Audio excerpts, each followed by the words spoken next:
Hello বন্ধুরা, আমি গিয়েছিলাম কুষ্টিয়াতে। তো কুষ্টিয়াতে যাওয়ার পথে আপনাদের সাথে আমাদের সাথে কী কী ঘটলো, আমরা কোথায় কোথায় গিয়েছি, আমাদের কী কী প্রবলেম ফেস করতে হয়েছে, সব কিছু নিয়ে আজকের ব্লগটা থাকতেছে।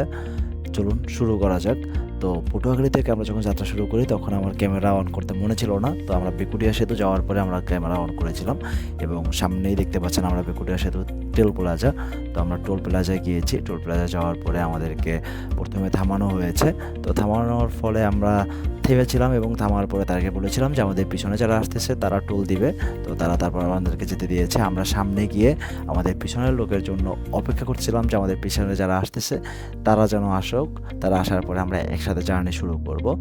তো আমরা কিছুক্ষণ দাঁড়াইছি এবং পিছনের লোকদের সাথে তারা টোল পরিশোধ করে আমরা অ্যাগেন রওনা দিয়েছি। এই যে আমার উপরে দেখতে পাচ্ছেন বেকুটিয়া সেতু, টোল প্লাজায় লেখা বেকুটিয়া সেতু। তো আমাদের লোক টোল দেওয়া তখন বের হলো এবং আমরা রওনা শুরু করেছি এবং আমরা পিরোজপুরের দিকে যাচ্ছিলাম এবং পিরোজপুরের রাস্তাটা মোটামুটি ভালোই ছিল এবং দিনটাও খুবই রৌদ্রোজ্জ্বল ছিল। রোদের তাপও মোটামুটি বেশি ছিল। তো এবং এই যে পিরোজপুরের যে রাস্তাটা চারপাশে যথেষ্ট পরিমাণ গাছ থাকায় আমাদের বাইক ড্রাইভিংয়ে খুব বেশি অসুবিধা হয় নাই। তো চলুন যাওয়া যাক।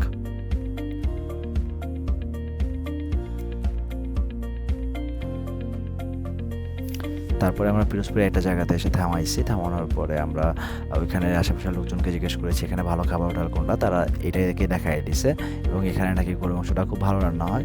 তো আমরা এখানে আমাদের দুপুরের খাবারটা সেরে নিয়েছি। সেরে তারপর আমরা আবার রওনা দিয়েছি পিরোজপুরের ভিতর থেকে শহরের বিভিন্ন গলি, বিভিন্ন বাসাবাড়ির পাশ থেকেও আমাদেরকে যেতে হয়েছে এবং এই রাস্তাটায় কি পরিমাণ যে রাজনৈতিক ব্যানার ছিল যা বলার বাইরে, এটাকে রাজনৈতিক গলি বলা চলে এবং পাশেই শহীদ মিনার ছিল। আশা করি এখানে হয়তোবা রাজনৈতিক প্রোগ্রাম বেশি করা হয়, এই কারণে এই অবস্থা।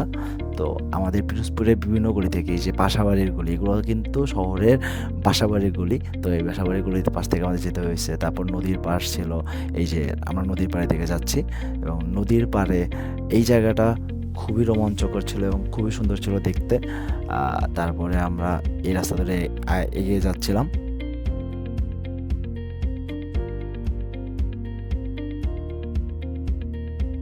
তারপরে আমরা একটা জায়গাতে থেমেছি রেস্ট নেওয়ার জন্য, যথেষ্ট বিশ্রাম নেওয়ার জন্য, কারণ আমরা অলমোস্ট তখন 80-90 কিলো রাইড করে ফেলেছি। তো এখানে রেস্ট নেওয়া শেষে এক আঙ্কেলের সাথে দেখা হইলো যে আইসক্রিম বিক্রি করে। তো তার সাথে আমরা কুশলাদি বিনিময় করলাম, তার সংসারের খোঁজ খবর নিলাম এবং তারও ব্যবহার যথেষ্ট ভালো ছিল এবং সে যথেষ্ট আতিথেয় পরায়ণ ছিল এবং তার সাথে কথা বলে আমার মোটামুটি ভালোই লেগেছে। তারপরে তার সাথে কুশলাদি বিনিময় শেষে আমরা আবার আমাদের যাত্রা শুরু করলাম। এই তো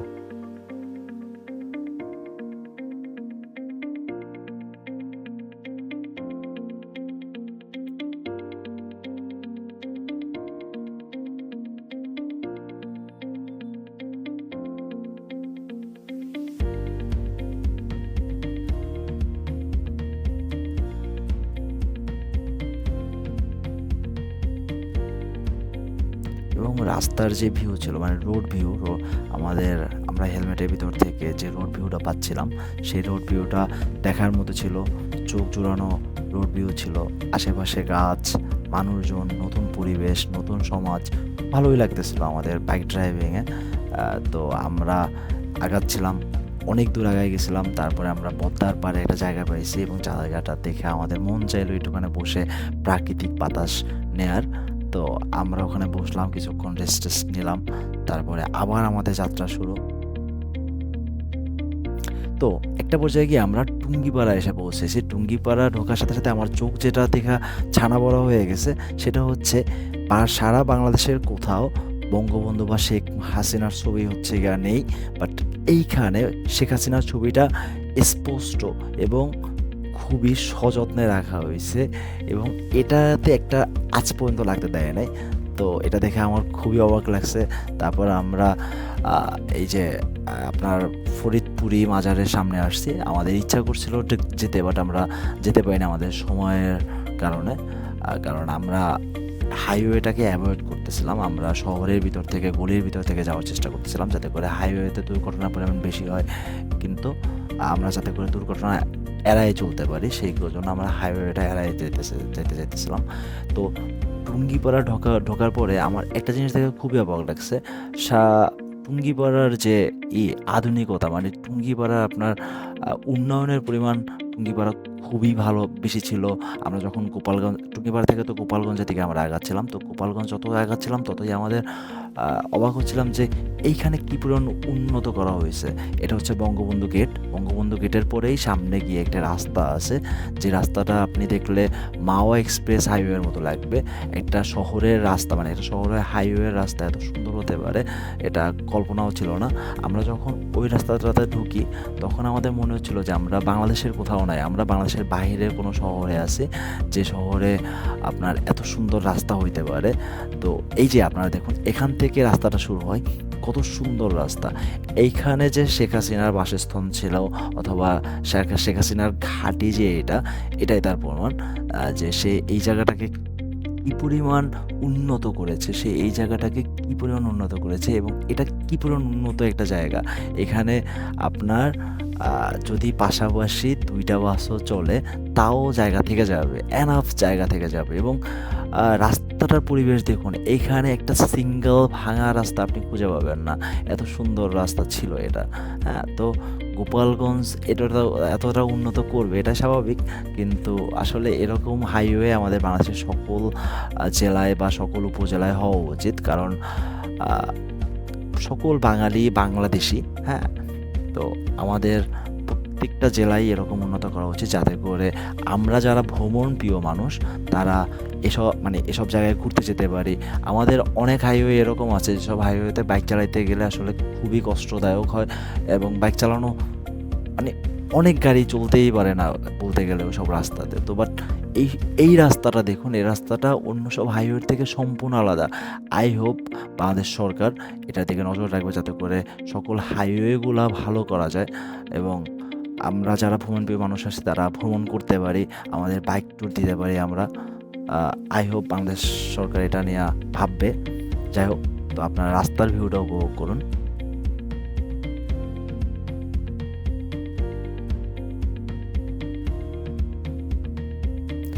তারপরে আমরা এসে পৌঁছালাম আপনার গোপালগঞ্জ চৌরাস্তাতে, এবং গোপালগঞ্জ চৌরাস্তাটাতে এসে আমরা কিছুক্ষণ দাঁড়াইছি। দাঁড়ানোর পরে ওইখানে লেবুর রস ছিল, তারপরে ঝালমুড়ি ছিল, আমরা ওইটা খাইছি। এবং নাইমা আমিও কিছু আবোল তাবোল বকতেছিলাম যে আমরা গোপালগঞ্জ চৌরাস্তাতে এসেছি, আমরা এটার প্রমাণ রাখতেছিলাম আর কি।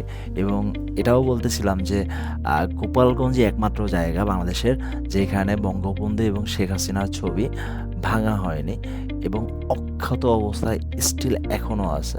হ্যাঁ, তো এটা তো অবাক করার মতো জিনিস। তারপরে আমরা আবার রওনা হয়েছি, এবং এটা হচ্ছে গিয়া গোপালগঞ্জ আপনার কি বলো ওটাকে, গোপালগঞ্জ মেডিকেল কলেজ। এবং গোপালগঞ্জ মেডিকেল কলেজটা কি দারুণ দেখেন, আপনার বাহ্যিক যে ভিউটা অসাধারণ। এত সুন্দর একটা মেডিকেল কলেজ হতে পারে এটা কিন্তু আমরা জানি না আসলে। এটা আমাদের এই যে পটুয়াখালীতেও এত সুন্দর মেডিকেল কলেজ নাই, যদিও এর থেকে উঁচু উঁচু বিল্ডিং আছে, বাট এটার স্ট্রাকচারটাই দারুণ। হ্যাঁ, তো আমাদের রাস্তাটা ছিল মেডিকেল কলেজের ভিতর থেকে। তারপরে আমরা মেডিকেল কলেজ বের হয়ে একটা আপনার সেতু পেলাম, এবং এই সেতুতে আসার পরে আমাদের সন্ধ্যা হয়ে গিয়েছিলো এবং আমরা যশোর পৌঁছে গেছিলাম। তো যশোর পৌঁছানোর পরে আমাদের তো এই সময় আর জার্নি করা পসিবল না, আমরা যশোর কিছুক্ষণ স্টে করেছি। তারপরে পরবর্তী সকালে আমরা আবার যশোর থেকে কুষ্টিয়ার উদ্দেশ্যে রওনা করেছি, এবং এই সকালটাই ছিল আমাদের জন্য সবথেকে কষ্টদায়ক সকাল, কারণ এই সকাল থেকে শুরু হয় আমাদের লাইফে, আমাদের এই জার্নির সবথেকে খারাপ রাস্তা। এত খারাপ রাস্তা ছিল এই রাস্তাটা, যা আপনাকে ভাষায় প্রকাশ করা যাবে না যে এই রাস্তাটা কী পরিমাণ খারাপ। আমি আপনাদের সব রাস্তা দেখাতে পারতেছি না, বাট এই রাস্তাটা আমরা 1 কিলো চালাইতেছিলাম, তারপর 3 কিলো ভাঙা ছিল, আবার 1 কিলো চালাইতেছিলাম, আবার 4-5 কিলো ভাঙা ছিল, মানে ভাঙায় শেষ হচ্ছিল না। হঠাৎ যে আমি বাইক জোরে টান দিব, আর তারপরে হঠাৎ এত বড় বড় খাদা সামনে চলে আসতেছিল। তো আমরাও জোরে বাইক টানতে পারতেছিলাম না, আমাদের হাত ব্যথা হয়ে যাচ্ছিল, আমাদের ঘন ব্রেক করতে হচ্ছিল। তো আমরা তারপরে একটা বাজারে এসে পৌঁছাই এবং বাজারে এখানে প্রচুর পরিমাণ জ্যাম ছিল। তো এই যে সিএনজি মানে অটো আর কি, যেটাকে বলা হয় যে বাংলাদেশি বিমান, হ্যাঁ? বাংলাদেশি রোড বিমান। তো রোড বিমান আইসা আমাকে মেরে দিতে চাইছিল। তো আমি তাকে মোটামুটি ফানি কায়দায় হ্যান্ডেল করেছি। তারপরে আমরা সেই বাজার পার হলাম। বাজার পার হয়ে আমরা কুষ্টিয়ার দিকে আগাচ্ছিলাম। তো যখন যশোরের সড়ক বিভাগের রাস্তা মানে হাইওয়ে রাস্তাটা, যশোরের যে হাইওয়ে রাস্তাটা সেটা যেখানে শেষ হয়, তার আগ মুহূর্তে আমরা একটা আখের রসের জায়গা পাই। মানে এক লোক আখ ছিল, তার কাছ থেকে আমরা আখের রস খেয়ে আমাদের তৃপ্তি মিটাইছি এবং আখের রসটা খুবই মিষ্টি ছিল, যে আপনার খেয়ে আমাদের তৃপ্তি পেয়েছি, খুব তৃপ্তি পেয়েছি, ঠান্ডা হয়ে গিয়েছে। তারপরে আমরা আখের রস খেয়ে আবার আমাদের জার্নি শুরু করলাম। আমাদের জার্নি শুরু করার পথে তো আমরা যখন যশোর হাইওয়েটা শেষ করছিলাম, এই যে কুষ্টিয়া হাইওয়ে এখান থেকেই শুরু হয়। তো কুষ্টিয়া হাইওয়েটা আসলেই মনোমুগ্ধকর, এত সুন্দর একটা হাইওয়ে। কেন বলতেছি এই কথাটা, আপনার হাইওয়ে রাস্তাটাও যেরকম সুন্দর, ভাঙা ছিল না খুব বেশি, কিন্তু আপনার এই যে মানে রাস্তার যে বাহ্যিক ভিউ মানে পারিপার্শ্বিক ভিউ, দুই পাশে প্রচুর পরিমাণ গাছ, এত পরিমাণ গাছ এবং সবুজ বড় বড় গাছ, আমাদের রোদ গায়ে পড়তেই ছিল না। তো আমরা রোদ উপেক্ষা করে আমরা এবং এই যে আমরা যে কুষ্টিয়া থেকে সারা বাংলাদেশে কলা ডেলিভারি হয়, মানে কলা আপনার রপ্তানি করা হয় সারা বাংলাদেশে। তো এই কুষ্টিয়াতে পরিমাণ যে কলা বাগান, আমি আপনাকে এই যে দেখতে পাচ্ছেন আপনারা রোড সাইডের পাশেই যে কি পরিমাণ আপনার কলা বাগান আছে, যা আপনাকে অবাক করবে যে এত পরিমাণ কলা বাগান একটা শহরে কীভাবে থাকে। হ্যাঁ, তো এখানে প্রচুর পরিমাণ কলা বাগান। তারপরে আমরা তো কুষ্টিয়া হাইওয়ে দিয়ে যাচ্ছিলাম, তো অনেক সুন্দর সুন্দর রাস্তা পাচ্ছিলাম এবং ভাঙা রাস্তাও আসতেছিল সামনে, এরকমভাবে আমাদের জার্নিটা চলতেছিল।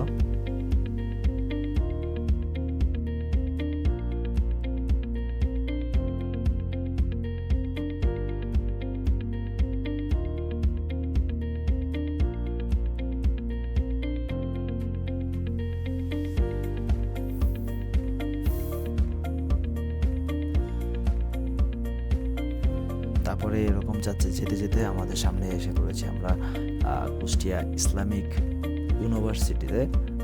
তো এবং ইউনিভার্সিটিতে যে এই যে জুলাই আন্দোলনের নমুনা স্টিল এখনও দেখা যাচ্ছে স্পষ্ট। তারপরে আমরা কিছুক্ষণ এই যে কুষ্টিয়া ইসলামিক ইউনিভার্সিটির ভিতরটা ঘুরলাম আমাদের বাইক নিয়ে, এবং ভিতরের ভিউটা অনেক সুন্দর, প্রচুর পরিমাণ ছায়া, সবুজের সমারোহ এবং মৃদু বাতাস। তো আমরা ঢোকার পরেই আমাদের সামনে খুব সুন্দর করে গাছের সারি একটা রাস্তা পেয়েছি। তারপরে আমরা এখান থেকে ক্যান্টিনের দিকে গিয়েছি, আমাদের সামনে ক্যান্টিন ছিল। তো ক্যান্টিনে গিয়ে আমরা দেখলাম যে ওখানে বিশ্ববিদ্যালয়ের ছাত্রছাত্রীরা তাদের প্রয়োজনীয় খাবার দাবার খাচ্ছে বা আড্ডা দিচ্ছে ইত্যাদি ইত্যাদি। তারপরে আমরা আরও ঘুরলাম কিছুক্ষণ একাডেমিক ভবন, তারপরে পিছনে হচ্ছে গিয়ে যে বাস রাখার রাস্তা, এটা কি ভবন ছিল আমি মনে নাই যদিও। তারপরে সামনে গিয়ে আরও সুন্দর সুন্দর জায়গা আছে, এই যে এখানে ওই যে আমুক ছেলেকে মারলে কেন, এরকম একটা ডায়লগ আছে না, ওই যে 5ই জুলাইতে কুষ্টিয়াতে একটা ছেলেকে হত্যা করা হয়েছিল, তো ওই ডায়লগটা ওখানে লেখা ছিল। এখানে জুলাই আন্দোলনটা সম্পূর্ণরূপে স্পষ্ট ছিল যে এখানে জুলাই আন্দোলনের একটা প্রভাব পড়েছে কুষ্টিয়া বিশ্ববিদ্যালয়ে, ইসলামিক বিশ্ববিদ্যালয়ে। তো আমি সেটা বুঝতে পেরেছি, ওখানে ঢুকেই বুঝতে পেরেছি যে এখানে ওই যে জুলাই আন্দোলনের যে কী পরিমাণ প্রভাব পড়েছে, এখানে ভালোই প্রভাব পড়েছিল। তো এরকমভাবে আমরা কুষ্টিয়া ইউনিভার্সিটিটা পুরোপুরি ঘুরলাম এবং এখানে একটা মাঠ ছিল যেখানে ইউনিভার্সিটির ছাত্রছাত্রীরা করতে পারতো তাদের স্পোর্টস যে জ্ঞান সেটা বাড়ানোর জন্য তারা খেলাধুলা করতে পারতো। তারপরে এখানেই কুষ্টিয়া ইউনিভার্সিটির বাউন্ডারিটা অলমোস্ট শেষ হয়। তারপরে আমরা এখানে একটা বড় স্তম্ভ ছিল, আমি জানি না আসলে স্তম্ভটা কিসের এবং কাউকে জিজ্ঞেস করার সুযোগও হয় নাই। যদি সুযোগ হইতো সেক্ষেত্রে আমি কাউকে জিজ্ঞেস অবশ্যই করতাম। তো স্তম্ভটার দিয়ে আমরা ওখানে বাইক থামিয়ে তারপরে স্তম্ভটার দিকে যাচ্ছিলাম যাতে করে ২-১টা ছবি তুলবো সেই আশাতে। তো স্তম্ভটা যাওয়ার পথে কী ঘটে আমি আপনাকে দেখাইতেছি। এই যে স্তম্ভটা ওই যে সামনে দেখতে পাচ্ছেন, হাতের বামেই ছিল আপনার শহীদ মিনার এবং ডান পাশেই স্তম্ভ। আমি জানি না এরা কিসের স্তম্ভ। আমার আসলে রিসার্চ করে যাওয়া উচিত ছিল। যদিও এই ট্যুরটা হুট করেই হয়েছে। আমাকে তার আগের দিন রাত্রে বলা হয়েছে যে আমরা ট্যুরে যাব এবং পরবর্তী সকালবেলায় আমরা ট্যুরের উদ্দেশ্যে রওনা করেছি। আমি খুব বেশি রিসার্চ করতে পারিনি। তো যাই হোক, এই হচ্ছে গিয়া আপনার শহীদ মিনার এবং ডান সাইডে হচ্ছে গিয়া এই স্তম্ভটা। তো আমি যখন স্তম্ভটার কাছাকাছি যাচ্ছিলাম, আমি জানি না আপনারা দেখতে পাচ্ছেন কিনা, প্রথম যে আপনার ওই যে ফাঁকা জায়গাটা, ওই ফাঁকা জায়গাটা কাপল বসা ছিল। তারা ভয় পেয়ে গেছে, মানে হকচকিয়ে গেছে যে হঠাৎ করে কে আসলো। ওই যে কাপলদের দেখা যাচ্ছে, আমি জুম করে দেওয়ার চেষ্টা করব। তো এই তো এই স্তম্ভটা দেখা শেষে আমরা আবার জার্নি শুরু করি আমাদের। তো এই হচ্ছে গিয়া কুষ্টিয়ার রাস্তা, ভাঙা রাস্তা, ভালো রাস্তা সব মিলিয়ে আমার চেহারার যে অবস্থা ছিল, এই যে আমার চেহারা অবস্থা, কী পরিমাণ ধুলাবালি ছিল। আমি যখন হোটেলে গিয়ে আমার মুখমণ্ডল পরিষ্কার করি, পরিষ্কার করার পরে প্রচুর পরিমাণ বালি, মানে রাস্তার অলমোস্ট অর্ধেক বালি আমার ফেজে ছিল। তো এরকমভাবে আমাদের জার্নিটা হচ্ছিল। তো আমরা তারপরে কুষ্টিয়ার উদ্দেশ্যে রওনা দিই।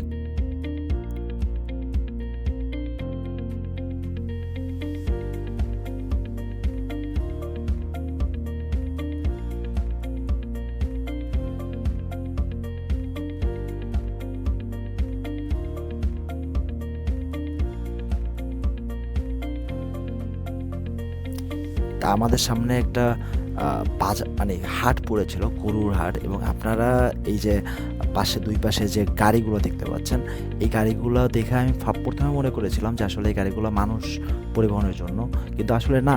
আমি পরবর্তীতে যখন স্থানীয় লোকজনের কাছে জিজ্ঞেস করি যে এই গাড়িগুলো আসলে কেন রাখা হয় এখানে, তারা তখন বলল যে এই গাড়িগুলো রাখা হয় শুধুমাত্র গরু পরিবহনের জন্য। মানে এই যে আমাদের যে গরু আছে, এই গরুগুলো তারা পরিবহন করে এই গাড়িগুলোর মাধ্যমে। এবং এইখানে প্রায় অলমোস্ট 400-500 গাড়ির সারি ছিল এখানে, 400-500 গাড়ি। এবং আমি ওই স্থানীয় লোকদেরকে জিজ্ঞেস করেছিলাম যে এখানে কি গাড়ির পরিমাণ আরও বাড়ে। তারা বলতেছে যে এখানে গাড়ির পরিমাণ এখন তো নাই, এখন হচ্ছে গিয়ে নাকি 10% বা 20% আরও নাকি হয় গাড়ির পরিমাণ। তো ইমাজিনেশনের বাইরে যে পরিমাণ গরু আমদানি হয় এখানে। এবং এটাই হচ্ছে গিয়ে বাংলাদেশের সর্ববৃহৎ গরুর হাট।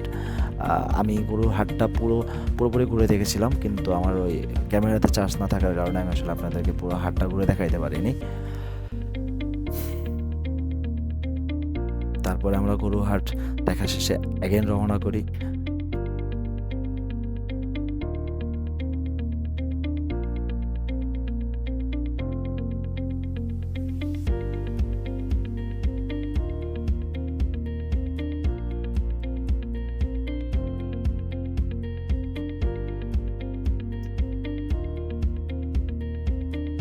আমরা অলমোস্ট কুষ্টিয়া শহরের কাছাকাছি চলে এসেছিলাম।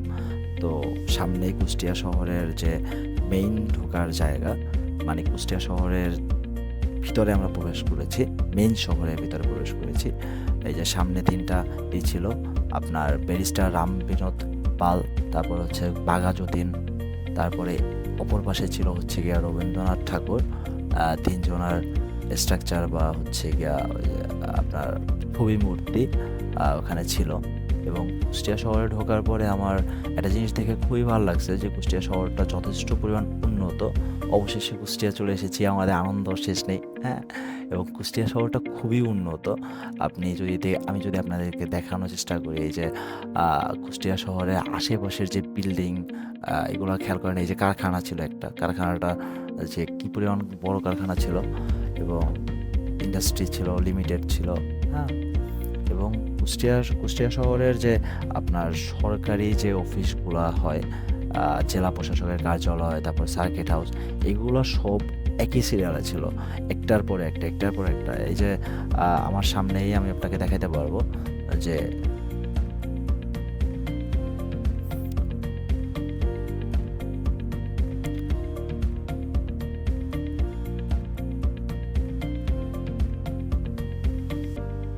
এই যে হচ্ছে এরা, আমি জিজ্ঞেস করেছিলাম যে এটাকে কি বলা হয়, এবং তারা আমাকে বলেছিল যে এটাকে প্লেন মোড বলা হয়। এটা নাকি প্লেন মোড, এখানে একটা প্লেন থাকার কারণে এইটার নাম প্লেন মোড দেওয়া হয়েছে।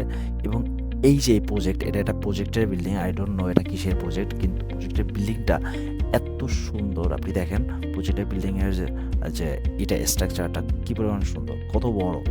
হ্যাঁ, এটা নিজ চোখে দেখলে বলা যাবে যে এটা কী বড়, এটা কত বড় একটা বিল্ডিং। হ্যাঁ, তো কুষ্টিয়া শহরটা এনাফ উন্নত, সার্কিট হাউস কুষ্টিয়ার। হ্যাঁ, তারপরে সামনেই ছিল হচ্ছে গিয়া আপনার জেলা প্রশাসকের কার্যালয়, এই যে কুষ্টিয়া জেলা স্কুল। আরও সামনে এরকম মোটামুটি অলমোস্ট ক্যাটাগরির ভিতরে যতগুলা সরকারি অফিস পড়ে, সরকারি অফিসগুলো সবই এক সিরিয়ালে ছিল কুষ্টিয়াতে। আপনার পাবলিক যাতে করে ভোগান্তি না হয় সেক্ষেত্রে ওই পাশাপাশি করা হয়, তবে আমি জানি না। তো অবশেষে আমরা কুষ্টিয়া এসে পৌঁছাইছি, আমার পিছে কুষ্টিয়া চৌরাস্তা। এবং এই সময় আমার হ্যাপিনেস যা বলার বাইরে। এই সময় আমি অনেক হ্যাপি ছিলাম যে অবশেষে প্রায় 450 কিলো রাইড করার পরে আমরা কুষ্টিয়া এসে পৌঁছাইছি at last. I am so happy, I was so happy about that যে আমি কুষ্টিয়াতে এসে পৌঁছেছি। তারপরে আমরা ওই দিনকে কুষ্টিয়াতে স্টে করি। পরের দিন সকালবেলা আমরা কুষ্টিয়াতে থেকে আমরা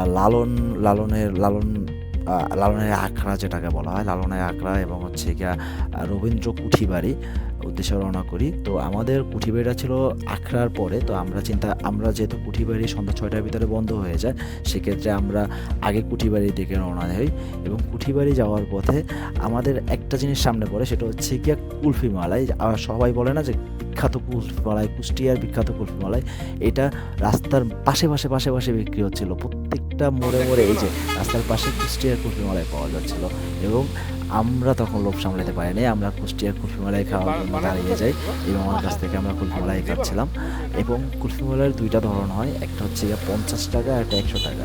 100 টাকা এটা মালাইয়ের পরিমাণ খুব বেশি ছিল, আর 50 টাকা যেটা সেটাও মালাই ছিল, বাট অতটা বেশি না, যতটা বেশি হচ্ছে 100 টাকাটা থাকে। এবং খেয়ে আমার ফিল হয়েছে যে হ্যাঁ, এটা কুষ্টিয়ার বিখ্যাত কুলফি মালাই। এবং কুষ্টিয়াতে এসেছি, কুলফি মালাই না খাইলে আমার একটা আফসোস থেকে যেত, যে আফসোসটা আমি পূরণ করে নিয়েছি আগে থেকেই। তো কুলফি মালাই খাওয়া শেষে আমরা আবার রওনা করেছি রবীন্দ্র কুঠিবাড়ির উদ্দেশ্যে। এবং এই রাস্তাতে প্রচুর পরিমাণ বালি ছিল, প্রচুর পরিমাণ। আমি হেলমেটটা পরে বের হয় না, এই কারণে আমার আসলে তো হ্যাঁ, অবশেষে সকল বাধা পেরিয়ে আমরা রবীন্দ্র কুঠিবাড়ির সামনে। তো রবীন্দ্র কুঠিবাড়ি ঢোকার পথেই আমাদের এত সুন্দর করে একটা সাইনবোর্ড ঝুলানো আছে যে রবীন্দ্র কুঠিবাড়ি, ওয়েলকাম টু রবীন্দ্র কুঠিবাড়ি। তারপরে ওখানে টিকিট কাটতে হয়, 20 টাকা করে টিকিট। তো আমরা টিকিট কেটেছি। টিকিট কেটে ভিতর ঢোকার সাথেই আমাদের চোখের সামনে পড়ে একটা ম্যাপ। এখানে রবীন্দ্র হেরিটেজ ট্রেল কুষ্টিয়া, মানে রবীন্দ্রনাথ আপনার কোথা থেকে কিভাবে কোন পথে আসতো এবং কি আছে আশেপাশে, এই সকল কিছুর একটা ম্যাপ ছিল এখানে।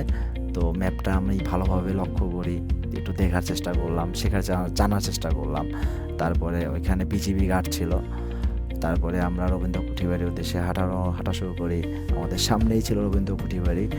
এই যে আমার সামনে যে বাড়িটা দেখতে পাচ্ছেন, এটাই রবীন্দ্র কুঠিবাড়ি। এবং ঢোকার সাথেই আপনি হাতে বামে পাবেন একটা 4 বেহালার পালকি, যেটা ওখানে ফিক্সড করা ছিল। তো রবীন্দ্রনাথ বাংলাদেশে আসলে এখানেই স্টে করতো। এটাই হচ্ছে গিয়া রবীন্দ্রনাথের সেই বাংলাদেশে স্থাপনা, যেটা রবীন্দ্রনাথ মাঝে মধ্যেই আসতো এবং বছরের নাকি 3 থেকে 4 মাস সময় সে বাংলাদেশের এখানে কাটাইতো। এবং সে যে খুবই শৌখিন মানুষ ছিল, এটা এই বাড়িটার ভিতরে তার প্রমাণ অবশ্যই আছে। আমরা সেটাও দেখাবো যে এই বাড়িটার ভিতরে কী আছে এবং কি নেই।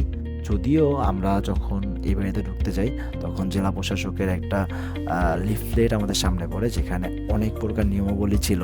তো আমরা বাঙালি, আমরা নিয়মাবলীর বাইরে তোয়াক্কাই করি না। হ্যাঁ, সো আমরা নিয়মাবলীটা আর পড়লাম না, জাস্ট ভিডিও করে নিয়ে নিলাম। তো ঢোকার পথে অনেক দর্শনার্থী ছবি তুলতেছিল, এত পরিমাণ ছবি তুলতেছিল যে আমরা ভিডিও করব, সেই ভিডিওর সামনেও মানুষ চলে আসতেছিল। তো অবশেষে আমরা এই যে বাড়ির মেইন গেট যেটা, সেইখান থেকে ঢুকলাম। এবং বাড়িটা এখান থেকে দেখতে কী পরিমাণ যে চোখে সুন্দর দেখায়, এবং আশেপাশের যে আপনার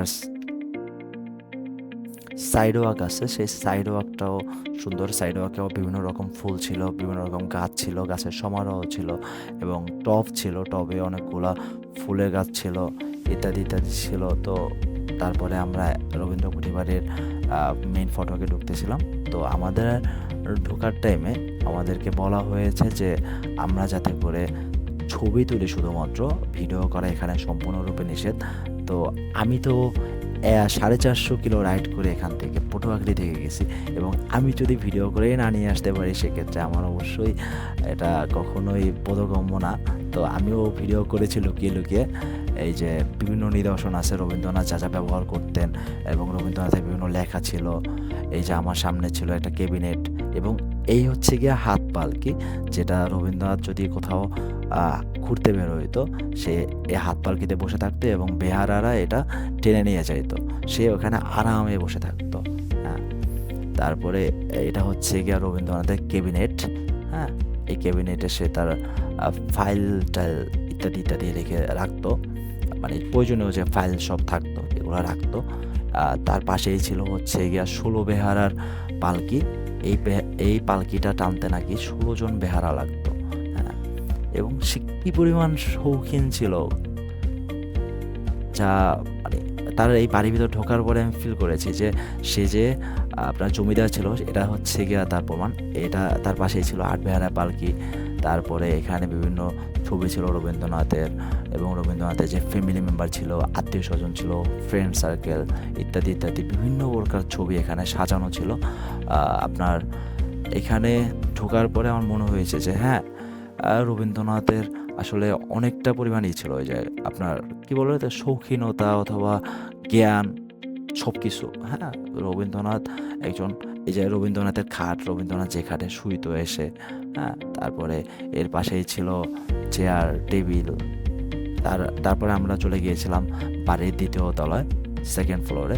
তো 2nd ফ্লোরে যাওয়ার পর যে আমরা দেখতে পেলাম যে রবীন্দ্রনাথের ওখানে আপনার এই যে বোট, আপনার এটা হচ্ছে গিয়া লোহার বোট, স্টিলের বোট, বেল, সরি আমি ভুল বলেছি, ওটা হচ্ছে গিয়া পল্টন ছিল, আর এইটা ছিল রবীন্দ্রনাথের বোট। রবীন্দ্রনাথ যে বোটে করে পানিপথ পার হতেন, সামনে যদি পানিপথ থাকতো সেটা রবীন্দ্রনাথ এই বোটে করে পার হতো। এবং এই হচ্ছে গিয়া বারান্দা থেকে, দোতলা 2য় তলার বারান্দা থেকে রবীন্দ্রনাথের ভিউ, রবীন্দ্রনাথ যে ভিউটা পেতেন বাইরের। হ্যাঁ, এবং তার ডান পাশেই ছিল পুকুর ঘাট। আমি পুকুর ঘাটের দিকেও গিয়েছিলাম। তো ভিতরে আরও কিছু নিদর্শন ছিল যেটা আমি আপনাকে এখন দেখাচ্ছি। ভিতরে এই যে রবীন্দ্রনাথের সোফা, রবীন্দ্রনাথ এখানে বসতো। হ্যাঁ, তারপরে আপনার রবীন্দ্রনাথের জন্য তার একজন কর্মী এঁকে দিয়েছিল এই ছবিটা। এই হচ্ছে রবীন্দ্রনাথের টেবিল। হ্যাঁ, আরও এইটা হচ্ছে গিয়া রোলার, যেটা দিয়া ঘাস ওই যে শোয়ানো হতো, ঘাস মসৃণ, মাটি মসৃণ করার যন্ত্র যেটাকে বলা হয় আর কি। আর ওইটা হচ্ছে গিয়ে ঘাস মসৃণ করার যন্ত্র। তো আরও এরকম কিছু নিদর্শন ছিল। এইখানে কিছুক্ষণ আগে গান শেষ হয়েছে, আমরা যদিও গানটা পাইনি। এবং এটাই হচ্ছে গিয়া সেই পুকুরঘাট, যে পুকুরঘাট আমি আপনাকে ওই যে 2য় তলার বারান্দা থেকে দেখাইছিলাম। পুকুরঘাটটাও সুন্দর, যদিও এটা নতুন করে আবার পুনঃসংস্করণ করা হয়েছে, কিন্তু তবুও পুকুরঘাটটা সুন্দর, দেখার মতো। হ্যাঁ, তো এখানেও আমি কিছুক্ষণ বসেছিলাম। পাখির কলরব ছিল আশেপাশে, বিভিন্ন প্রকার গাছ ছিল, ছায়া ছিল, বাতাস ছিল, এবং এটা নিঃশ্বাসে এটা প্রকৃতির স্বাদ পেয়েছিলাম, যে আপনার ফ্রেশ নিঃশ্বাস, অথবা থাকে না যে আপনার কি বলে ওটাকে, যে একেবারে পরিপূর্ণ প্রফুল্লতা। হ্যাঁ, বাতাসে প্রফুল্লতা ছিল, রুচির প্রশংসা করতে প্রফুল্লতা হবে। ছিল, হ্যাঁ। ভালোই লাগতেছিল। এই যে তারপরে এখানে আমি একটা বসার জায়গা মোটামুটি বানানো এটা হয়েছে। তৈরি যদিও করার আমি চেষ্টা জানি না এটা করেছিলাম। রবীন্দ্রনাথ বানিয়েছে কিনা। এখানে বৈঠকখানা ছিল, এবং তারপরে আমার চোখ হঠাৎ করে আটকিয়ে যায় এই জায়গাটাতে। দেখুন কি হয়। এখানে একটা মজার জিনিস পাইছি, যে রবীন্দ্রনাথ কুঠিবাড়ির ভিতরে পোলা পাই না এসে কি করছে জানেন? এই যে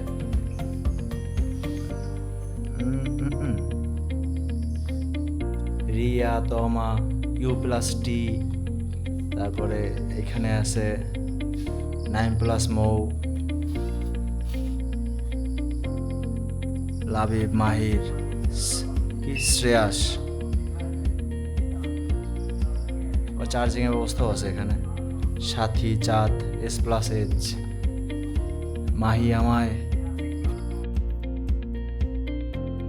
তো রবীন্দ্রনাথের ওইখানে যে এরকমভাবে মানুষ প্রেম করতে আসে এবং নিজের ভালোবাসার কথা উল্লেখ করা যায়, আমি আসলে এটা ফার্স্ট দেখলাম। তো সামনেই আরেকটা ছিল জেলা প্রশাসনের, উপজেলা প্রশাসনের, এবং 3টা মহৎ কবিতা, যে কবিতাগুলো আমি ছোটোকাল থেকে শুনে আসছি। বিঘে ছিল তুই, জমিনদার, ইত্যাদি ইত্যাদি যে কবিতাগুলো হয়। এবং সামনে এটা কিসের স্ট্রাকচার আমি জানি না, কিন্তু স্ট্রাকচারটা দেখার মতো ছিল, এটা খুবই সুন্দর। এবং তারপরে আমি ওই যে রবীন্দ্র কুঠিবাড়ির সামনে যে মাঠে হাঁটতেছিলাম, তো এক কাকার সাথে এক আঙ্কেলকে পেয়েছি। আঙ্কেলকে জিজ্ঞেস করতে গেছিলাম যে রবীন্দ্র কুঠিবাড়ি সম্পর্কে সে কতটুকু জানে। সে বলতেছে যে আমি আসলে খুব বেশি জানি না বাবা, তো আমি ছোটোকাল থেকে এরকম দেখতেছি। এবং পরবর্তীতে জিজ্ঞেস করলাম যে এই যে রবীন্দ্র কুঠিবাড়ির আশেপাশে যে স্ট্রাকচারগুলো আছে, এই যে ওই পাশে শৌচাগার ছিল, এই পাশে ক্যান্টিন ছিল, এগুলো কি রবীন্দ্রনাথ থাকার সময় তৈরি হয়েছে কিনা। সে বলল যে না, এগুলো নতুন করে সংস্কার করা হয়েছে, এগুলো আগে ছিল না, শুধুমাত্র কুঠিবাড়িটাই আগে ছিল। তো আমার মনে একটা ভ্রান্ত ধারণা ছিল যে এগুলা রবীন্দ্রনাথের আমল থেকেই ছিল, বাট পরবর্তীতে আমার সেই ভুলটা ভাঙে আঙ্কেলের সাথে কথা বলে। এবং আঙ্কেলকে ধন্যবাদ জানিয়ে আমি আবার বের হয়ে যাই, যদিও সন্ধ্যা 6টা বেজে গিয়েছিল, তাই আমি ওখান থেকে বের হয়ে গেছিলাম। তারপরে গিয়েছিলাম আমরা লালন শাহের আখড়ায়, ফকির লালন শাহের আখড়াতে। এবং লালন শাহের আখড়াতে ঢোকার পরে আমাদের ওখানে রাত হয়ে গিয়েছিলো এবং আমার ক্যামেরায় চার্জও কম ছিল, তবুও আমি যতটুকু পেরেছি ভিডিও করেছি। এই যে এটা হচ্ছে লতিফ শাহ ফকিরের কবর, তার মানে মাজার শরীফ।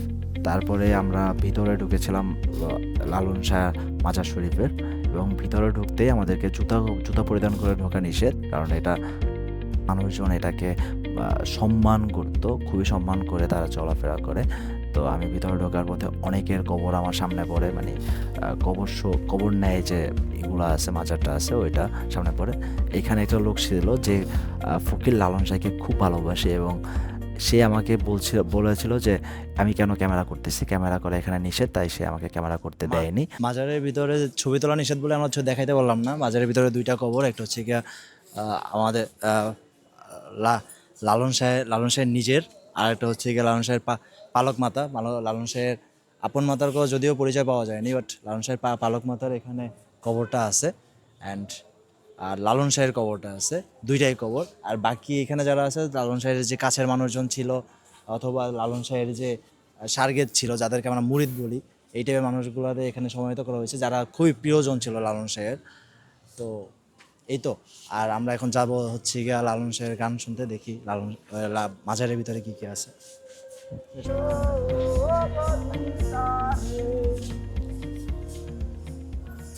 তারপরে এখানে দাঁড়িয়ে কিছুক্ষণ লালন গীতি গাওয়ার চেষ্টা করলাম, যদি আমি লালন গীতি খুব ভালো গাইতে পারি না, গাইতে পারি না খুব ভালোভাবে, আমার কণ্ঠ ভালো না, এই কারণে গাই না নর্মালি। তারপরে এখানে যে সাধুরা ছিল, যারা বাউল ছিল, তারা হচ্ছে গিয়া গান পারফর্ম করতেছিল, এবং আমি তাদের সাথে বসে অনেকক্ষণ গান গেয়েছি, অনেকক্ষণ। আমি সম্পূর্ণ ভিডিওটা করতে পারিনি, কারণ হচ্ছে কি আমার ক্যামেরায় চার্জ ছিল না। আমি একটা পর্যায়ে গিয়া তাদের সাথে দাঁড়িয়ে একসাথে নেচে গিয়ে গান করেছি, এবং আমি এখানে আমার সম্পূর্ণ এই জার্নিটা শুরু করেছিলাম, কারণ আমি একজন খুব বড় লালন ফ্যান। হ্যাঁ, আমি লালন গীতি আমার পছন্দ, বর্তমান যে লালন গীতি আছে সেটাও পছন্দ, এবং আগে যে লালন গীতি যেরকমভাবে গাওয়া হইতো আমার সেটাও পছন্দ ছিল। আমি a big fan of Lalon. So আমি এখানে অনেক মজা করেছি, এবং তারা আরও অনেকগুলো গান গেয়েছিল, ধন্য ধন্য এই গানটা গিয়েছিল।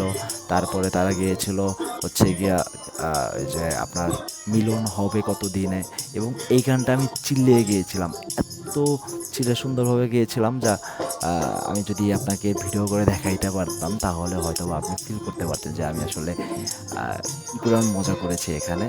তো আমার এখানে পয়সা উসুল, এবং তারা যে দোতারাটা বাজাচ্ছিল, হ্যাঁ, এটাও আমার দেখে ভালো লাগছিল, এবং এইখানে তারা একতারা বাজাইতেছিল, এটাও ভালো লাগতেছিল। এখানে পরিবেশটা দারুণ।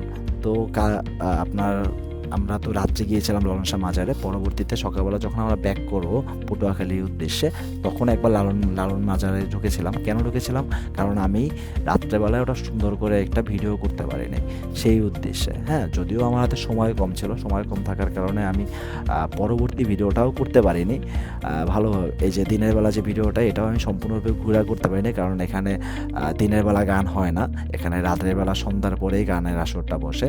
তো গানের ভিডিওটা আমার করাই হলো না। পরবর্তী কোনো ভিডিওতে আমি অবশ্যই গানের ভিডিও করব, কারণ আমি আবার যাব লালন মেলাতে, তো তখন আমি করব।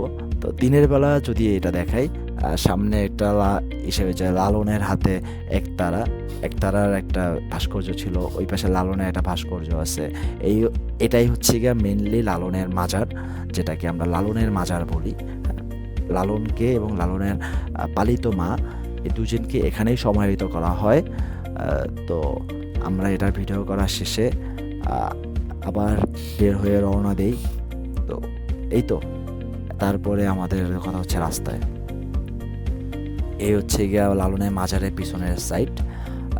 তা এখান থেকে এতটুকু ভিডিও করে আমরা বের হয়ে চলে আসছি।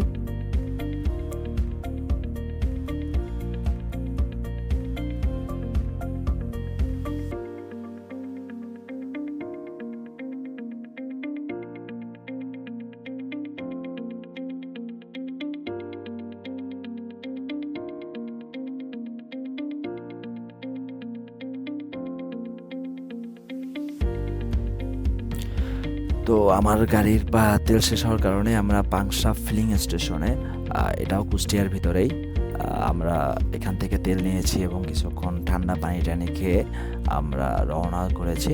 এবং এই পাংশা বসে আমি ছোটোখাটো কিছু দুষ্ট কথাবার্তা বলতেছিলাম, যেটা আমি আপনাকে এখন ভয়েস ওভার দিয়ে কভার করতেছি। এটা আমি ভিডিওতে দিতে পারবো না, হয়তোবা এই যে দর্শক আমাকে ভুল বুঝবে। যাই হোক, আমরা পাংশা ফিলিং স্টেশন থেকে তেল নিয়েছি। তেল নেওয়ার পরে কিছু উচপুক কথাবার্তা বলে আমরা অ্যাগেন রওনা করেছি। দেন হাইওয়ে ইত্যাদি ইত্যাদি পার হয়েছি। আমরা হাইওয়েতে খুবই ঠান্ডা মাথায় গাড়ি চালাইছি, আমরা জোরে গাড়ি চালাইনি। এই তো